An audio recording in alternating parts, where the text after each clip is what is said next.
सहनौ भुनक्तु सह वीर्यं करवावहै तेजस्विनावधीतमस्तु मा विद्विषावहै। ओम शांति शांति शांति। वैदिक जीवन पद्धति इस कक्षा में हार्दिक स्वागत है, अभिनंदन है। वेदोक्त जीवनचर्या, वेदोक्त आचरण से हमारे जीवन में हर प्रकार की समृद्धि और सुयश की प्राप्ति होती है। इसलिए हम ऋषिणाम चरितम सत्यम महाजनो येन गता सपंथा, उस पथ के हम पथिक हों जिस पथ में हमारे समाज का कल्याण निहित हो। स्वामी श्रद्धानंद जी ने एक पुस्तक ही लिख दी, कल्याण मार्ग का पथिक। तो ये जो कल्याण का मार्ग है, यही धर्म का मार्ग है, यही धर्म है जिसमें हमारा कल्याण निहित हो। अपने निज जीवन से लेकर के इस पूरे समष्टि में सुख और शांति का आधान कर सकें, ऐसा जो कार्य है वो क्या कहलाता है? वो धर्म कहलाता है। और धर्म के विषय में महर्षि मनु के भी जो प्रामाणिक शब्द थे उनको हमने पढ़ा, समझा, जाना।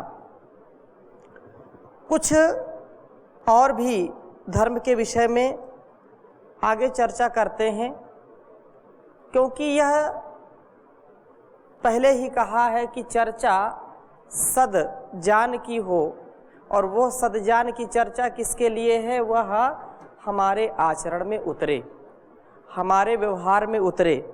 इसलिए यह जो कल्याण की भावना है वह हमको धर्म से मिलती है। धर्म का आचरण सर्वोपरि है,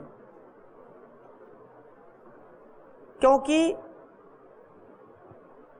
बिना इसके व्यक्ति का जीवन निरर्थक है।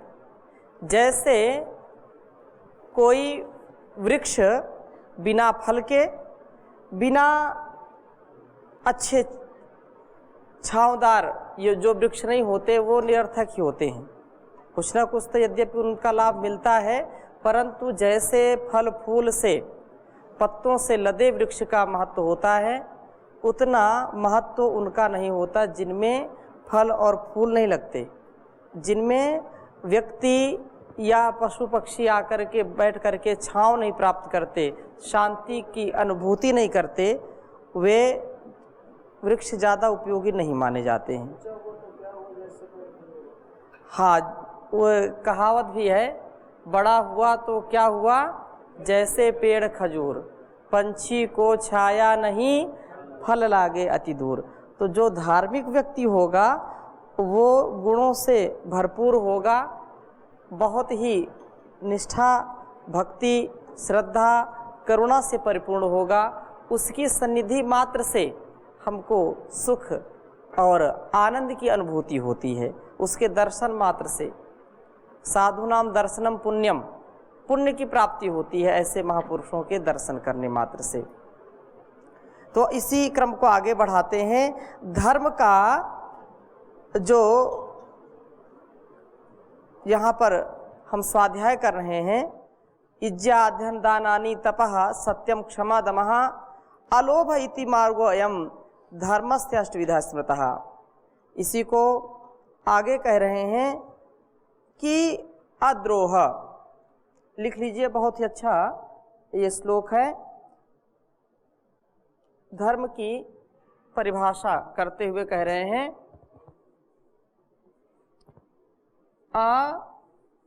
अद्रोह अद्रोहः सर्वभूतेषु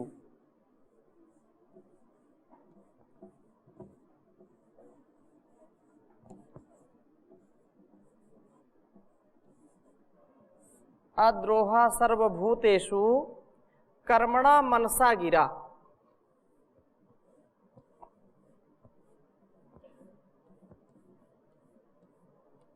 कर्मणा मनसा गिरा।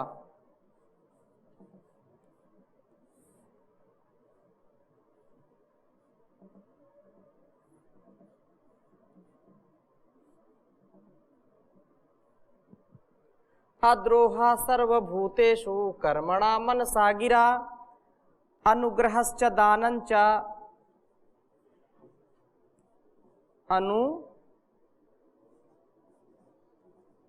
अनुग्रहश्च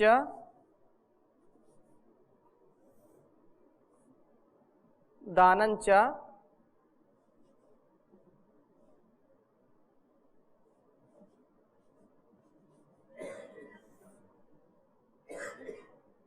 दानञ्च सतां धर्मः सनातनः।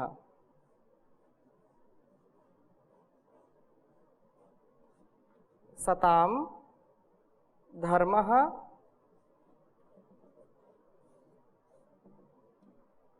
सनातनः।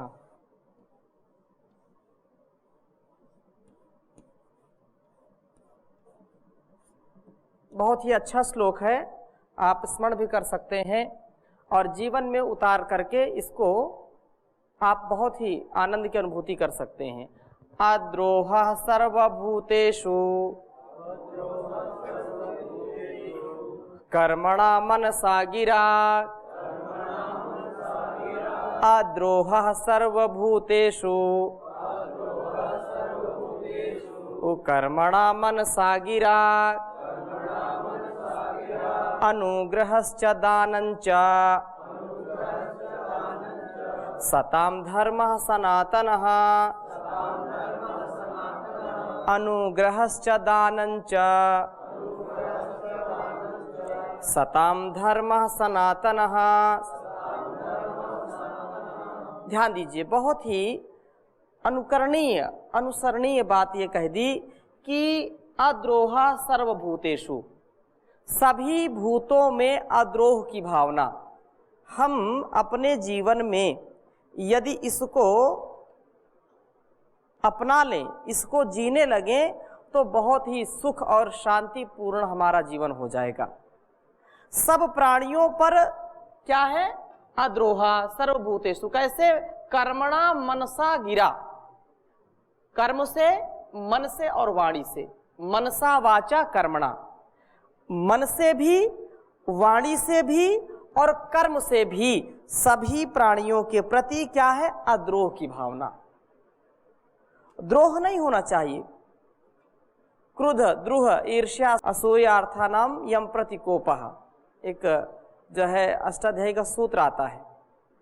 जिसके प्रति द्रोह, जिसके प्रति क्रोध की भावना आती है, कोप की भावना होती है, तो उसके प्रति ये चार चीजें हो जाती हैं। जिन्होंने अष्टाध्यायी थोड़ी सी पढ़ी है उनके चेहरे खिल गए सुन करके। अद्रोह, क्रोध, द्रोह, ईर्ष्या और असूया। यम प्रतिकोपः, हमको जिसके प्रति थोड़ा सा भी द्रोह है, कोप की भावना है, उसके प्रति हम थोड़ा सा कुपित हैं, किसी बात से जो है उससे नाराज हैं, तो नाराज होने से उसके प्रति ये चीजें उत्पन्न हो जाती हैं। क्या कहा? क्रोध, क्रोध और द्रोह। द्रोह का मतलब क्या है? द्रोह। क्रोध, द्रोह, ईर्ष्या, ईर्ष्या और असूया। असूया प्रसंग बस इसको बता रहा हूं। अद्रोह की बात जहां आती है, अद्रोह कब नहीं होगा? जब व्यक्ति के अंदर किसी के प्रति द्वेष की भावना नहीं होगी, कोप की भावना नहीं होगी, नाराजगी नहीं होगी। व्यक्ति किसी से नाराज होगा किसी से द्वेष करेगा तो अपने आप उसके प्रति क्रोध उत्पन्न हो जाएगा। त्रुटियां सबसे होती हैं, त्रुटियां होंगी, लेकिन त्रुटि होने के बाद यदि उससे राग है तो उसकी त्रुटि हमको समझ में नहीं आती, ठीक हो जाए कोई बात नहीं।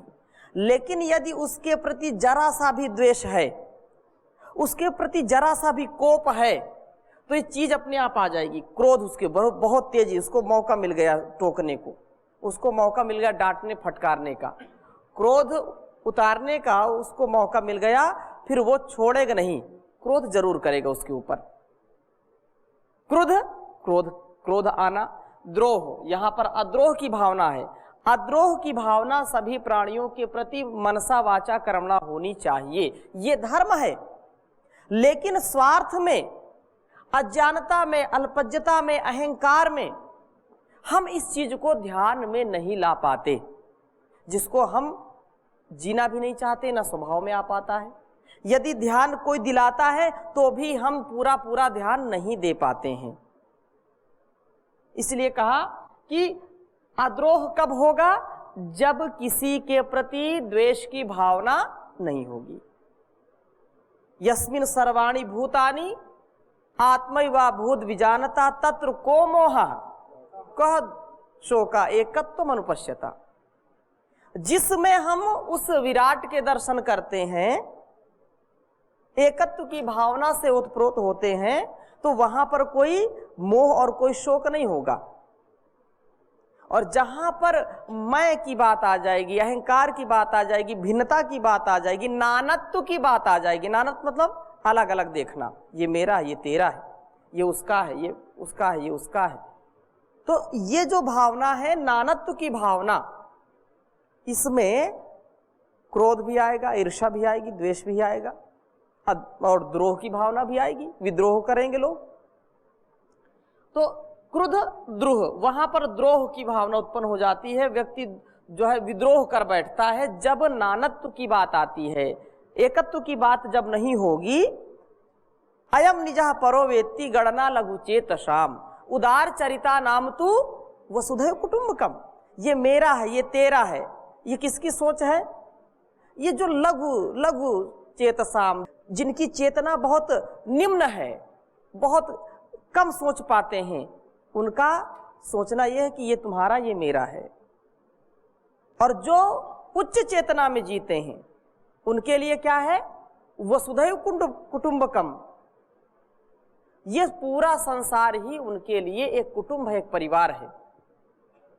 इसलिए ये अद्रोह की भावना तभी उत्पन्न हो सकती है सभी प्राणियों के प्रति, मन से, वाणी से, शरीर से तभी उत्पन्न हो सकती है जब हम अपनत्व की भावना रखें, एकत्व की भावना रखें, क्षमा की भावना रखें, धैर्य की भावना रखेंगे। जो हमने पीछे पढ़ा धर्म के विषय में कि धैर्य रखना धर्म है, क्षमा करना धर्म है, ये धर्म के गुण हैं।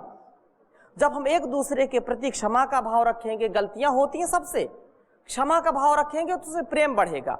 और जो व्यक्ति ऐसा जीवन जीता है वही धार्मिक है। जिसके जीवन में ये गुण नहीं है, वो धर्म का भले ही चोला पहन ले, लेकिन उसके स्वभाव में चीज नहीं आएगी तो वो धर्म का पालन नहीं करता है। लेकिन बार बार गलतियां होती हैं तो भी उसको सहन करते हुए, जो चीज सहनीय है असहनीय ना हो। तो ये कहा कि अद्रोहा, किसी के जो है सर्वभूते, सभी प्राणियों के प्रति मन से, वाणी से और कर्म से अद्रोह की भावना हो। अनुग्रहश्च दानंच सताम धर्मा सनातना। ये जो अनुग्रहश्च, उसको जो है अपने सभी प्राणियों के प्रति अनुग्रह का भाव उसके अंदर हो, दया का भाव हो, क्षमा का भाव हो, और दानंच, दान का भाव हो, दान करता हो। यही सज्जनों का सनातन धर्म कहलाता है। सनातन का तात्पर्य क्या है? जो सदा रहने वाला होता है उसको क्या कहते हैं? सनातन। ये नहीं कि आज है कल नहीं है, पहले था आज नहीं है, ऐसा नहीं। जो सदा रहता है, सदा रहने वाला सनातन, हाँ सनातन कहते हैं उसको, है जो सदा रहता है, शाश्वत है जो, उसको सनातन कहते हैं। तो एक बार पुनः उच्चारण करेंगे, अद्रोह सर्वभूतेषु कर्मणा मनसा गिरा,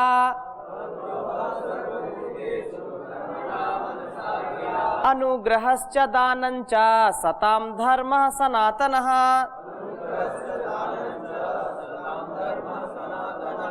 तो हमको ऐसा जीवन जीना चाहिए कि सभी प्राणियों के प्रति मन से, वाणी से स्नेह हो, प्रेम हो, करुणा का भाव हो, किसी के प्रति ईर्ष्या का, किसी के प्रति द्वेष का, द्रोह का, क्रोध का, ईर्ष्या का भाव नहीं होना चाहिए। ये चाहे हम किसी भी वर्ण में हो, किसी भी दायित्व का निर्वहन कर रहे हो, चाहे स्त्री के रूप में हो, पुरुष के रूप में हो, बालक के रूप में हो, बालिका के रूप में हो, पत्नी के रूप में हो, पति के रूप में हो, नेता के रूप में हो, प्रजा के रूप में हो, सभी का ये परम कर्तव्य है कि अद्रोह सर्वभूतेषु, सभी भूतों में अद्रोह की भावना रखना। लेकिन ये जानपूर्वक होना चाहिए। जो व्यक्ति, जो प्राणी यदि समाज के लिए, लोक में यदि अशांति उत्पन्न करने वाला है तो उसके प्रति दया का भाव नहीं रखना चाहिए। यदि कोई व्यक्ति समाज को हानि पहुंचाने वाला हो तो उसके प्रति द्रोह तो रखना ही चाहिए। जो आतंकवादी हैं, जो राष्ट्र को क्षति पहुंचाते हैं या समाज में अशांति उत्पन्न करते हैं, उनके प्रति उनका जो है प्रतिकार करना चाहिए। सबको मिलकर के उनको, उनके विरुद्ध खड़े होकर के उनका सदा मर्दन करने का प्रयास करना चाहिए। क्योंकि यदि आप इतिहास देखेंगे, जो जो बड़ी बड़ी क्रांतियां हुई हैं, उन क्रांतियों में यदि विद्रोह की भावना ना होती, राष्ट्र को बचाने के लिए विद्रोह करना ही चाहिए। शठे साठ्यम समाचरित, यदि दुष्टता कोई करता है तो कम से कम उसकी दुष्टता को ठीक करने के लिए कभी कभी दंड देना भी पड़ता है। तो दंड देने में कोई दोष नहीं है, परंतु वह धर्म की स्थापना के लिए होना चाहिए, निजी स्वार्थ के लिए नहीं होना चाहिए, निजी प्रसिद्धि के लिए नहीं होना चाहिए। यदि हिंसा हो रही है तो उसमें धर्म की प्रतिष्ठा हो, धर्म के लिए हो, राष्ट्र के लिए हो, समाज के लिए हो, निजी वैर के लिए नहीं होना चाहिए। और ये धर्म, जो धर्म है ये सनातन है, ऐसा हमको सदा ही ध्यान रखना चाहिए। और अगली बात कह रहे हैं, ये भी बहुत ही, इसमें कोई प्रश्न किसी का हो तो पूछ सकते हैं।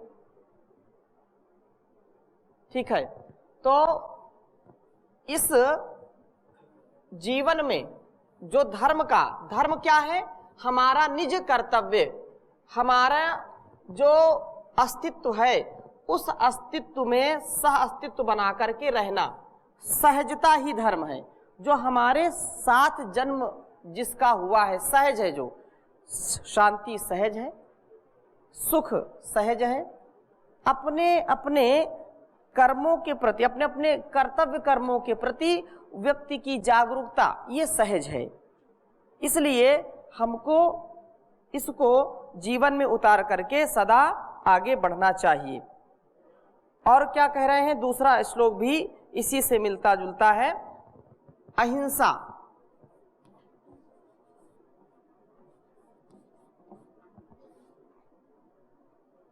अहिंसा सत्यम क्रोधो,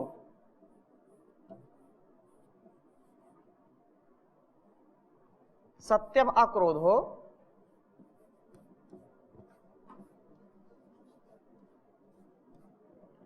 सत्यम क्रोधो दानम एतत् चतुष्टयम। अनेक प्रकार से हम धर्म को समझने का प्रयास कर रहे हैं।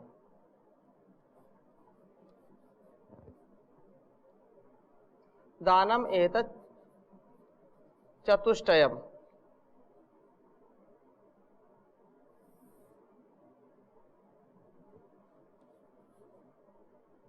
चतुष्टयम्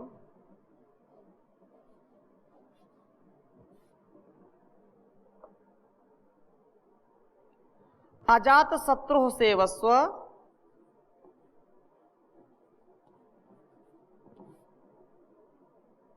अजात शत्रु सेवस्व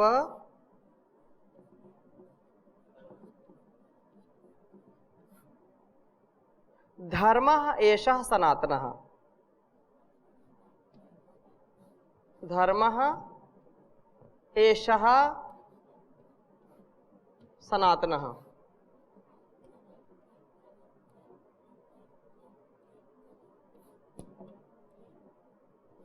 ध्यान दीजिए, अहिंसा सत्यम अक्रोधो दानम एतत् चतुष्टयम अजात शत्रु सेवस्व धर्म एषा सनातन। उच्चारण करिए, अहिंसा सत्यम क्रोधो दानम एतत् चतुष्टयम अजात शत्रु सेवस्व धर्म एषः सनातनः। अहिंसा सत्यम क्रोधो दानम एतत् चतुष्टयम् अजात शत्रु सेवस्व धर्म एषः सनातनः धर्मः एषः सनातनः। अहिंसा, अहिंसा अर्थात हिंसा न करना। मन से, वाणी से, शरीर से किसी के प्रति हिंसा का भाव नहीं होना चाहिए। हिंसा अनेक प्रकार की होती है और यदि व्यक्ति हिंसा करता है तो वह धर्म का पालन नहीं करता। अब यहाँ पर अनेक प्रकार से हम सोचने का, समझने का प्रयास करें। अहिंसा की क्या परिभाषा है? मन से, वचन से, कर्म से हिंसा ना करना। हिंसा क्या है? हिंसा तो छोटी छोटी बातों में हो जाती है। हिंसा क्या है कि किसी के भी व्यक्तित्व को दुख ना देना, कष्ट ना देना, किसी को भी कष्ट ना देना, ये क्या है? अहिंसा है। हिंसा क्या है? किसी को भी तन से, मन से, वाणी से कष्ट देना, ये क्या है? हिंसा है।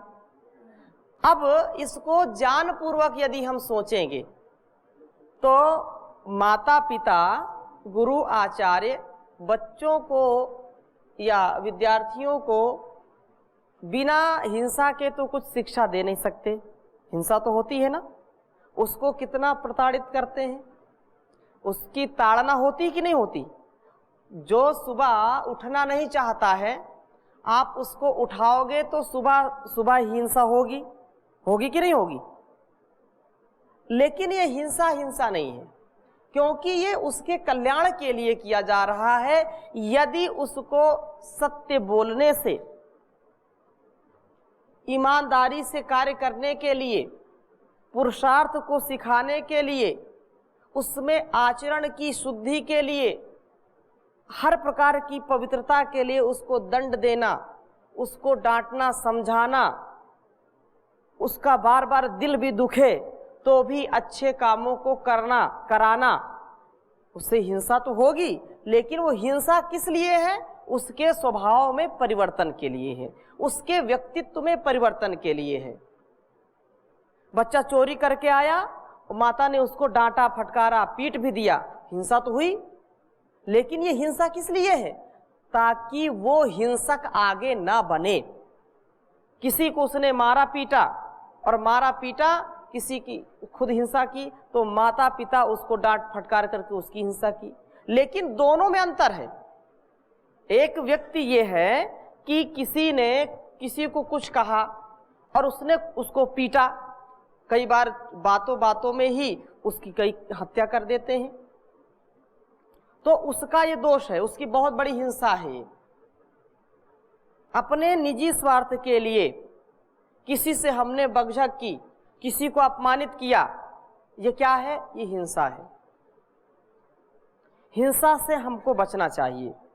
अपने स्वार्थ के लिए, अपने सम्मान के लिए, अपने यश के लिए जब हम गलत तरीके से किसी को सताते हैं, प्रताड़ित करते हैं, धन ऐश्वर्यों के लिए, हर प्रकार के सुख के लिए, विषयों की और वासनाओं की पूर्ति के लिए जब हम किसी को शारीरिक मानसिक रूप से प्रताड़ित करते हैं, वो हिंसा कहलाती है।